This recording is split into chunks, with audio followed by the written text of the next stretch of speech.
What's up? My name is Kevin King, and in today's video I'm going to be talking about scale degrees.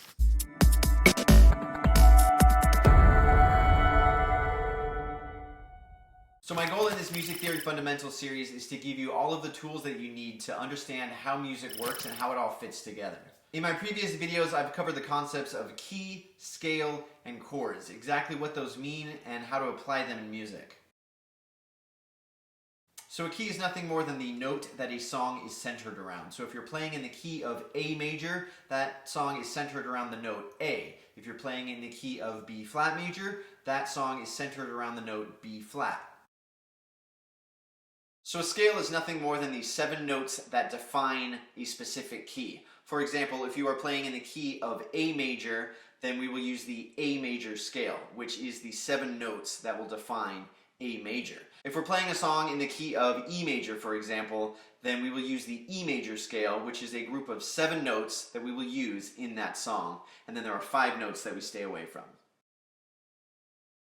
Now, if you are playing in a major key, all we have to do is apply the major scale formula in order to find the 7 notes for that key. In a previous video, I talked about thinking about scales as a hopscotch pattern, where it's binary. You either have 2 or 1 foot on the ground. Now, the scale hopscotch pattern is defined by 2 different intervals. An interval is just the space between 2 notes. So the 2 intervals used in a major scale are the whole step and the half step. So a half step happens when you start on a note and then you go to the immediate adjacent note. For example, when you start on a C and you go to the note D flat, that is a half step. So to get a whole step, all you do is take 2 half steps. For example, if we're starting on the note C and we take 2 half steps up, we go 1, 2, C to D, that is a whole step. So a hopscotch pattern for a major scale is whole, whole, half, whole, whole, whole, half.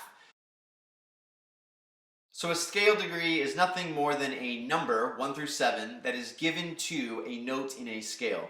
For example, if we're playing in the key of F, F will be our 1 position. If we are playing in the key of A is our 1 position. So you always start with the scale degree 1 being the letter name of the key. So in a C major scale, we're playing only the white keys. We start on C, we apply our hopscotch pattern, whole, whole, half, whole, whole, whole, half. So one of the great things about the piano is that it is laid out in a major scale. So to show you how the positions of a scale work, we start in the key of C major, for example. We start on the note C. That is the 1st degree of the scale. The second note in this scale, D, will be the 2nd degree. E will be the 3rd degree, 4th degree, 5th degree, 6th degree, 7th degree, and then we are back to the 1st degree of the scale. Now, not only can you call the note by its scale degree, but you can also define a chord by its scale degree. When you talk about a chord in terms of its scale degree, that is called a diatonic chord. Now, when I'm playing a C major chord in the key of C major, I am playing the 1 chord. If I am playing D minor in the key of C, then I'm playing the 2 chord. So you can see how we can define the chord that we're playing in a specific key by its scale degree number, 1 through 7. Every single time I sit down to try and play a song, the first thing that I'm trying to figure out is the chord progression in terms of the scale degrees. So I'm finding chords 1 through 7, not chords B flat and G minor. I'm looking for the number 1 through 7. Once I know what the chord progression is in terms of the scale degrees, I can then go back, find out what key it's in, and apply those scale degree chords to that key. This brings us to the concept of an absolute chord versus a relative chord. If I play a C major chord, that is called a C major chord. That would be its absolute name. It is a C major chord. Now, if I'm playing in the key of C major, then I know that that C chord is going to be the 1 chord. Now, the name 1 chord is going to be the relative term for the C major chord in the key of C major.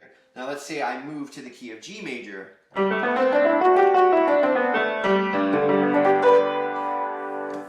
playing in the key of G major, now I play a C chord.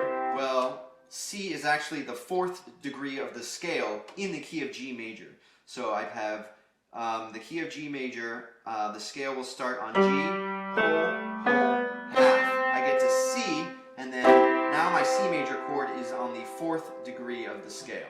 So you can see how by changing keys, we change the scale degree of the chord. So in the key of C major, a C major chord is the 1 chord. However, in the key of G major, a C major chord is the 4 chord. I like to think about the terms absolute and relative chords like a GPS system. Now, when you have an absolute view in a GPS system, north is always facing up. So no matter which way you turn your car, north will always be up on the map. However, if you use a relative GPS system, you are actually looking behind the car as if you are standing behind it and you are turning left and right. So left and right are our relative terms, and north, south, east, and west are our absolute terms. That's the same concept in the piano and in music. Or an absolute chord will be C major, but C major is the 1 chord, which is relative to the key of C major, and then it's also the 4 chord when it's relative to the key of G major. So in this Music Theory Fundamentals series, it will all culminate in the term diatonic chords, which will be coming up next. So diatonic chords are nothing more than a set of 7 chords that are made up out of notes in the scale. So we will use the scale degrees to define our diatonic chords in each key. Now when you start learning diatonic chords, there will be 3 different types of chords: the major chord, the minor chord, and the diminished chord. So if you don't know what those terms mean, please go back and watch my previous video on chords. So if you've ever heard of the concept of perfect pitch, that is basically when someone can identify a note by listening to it the same way you identify colors just by seeing it.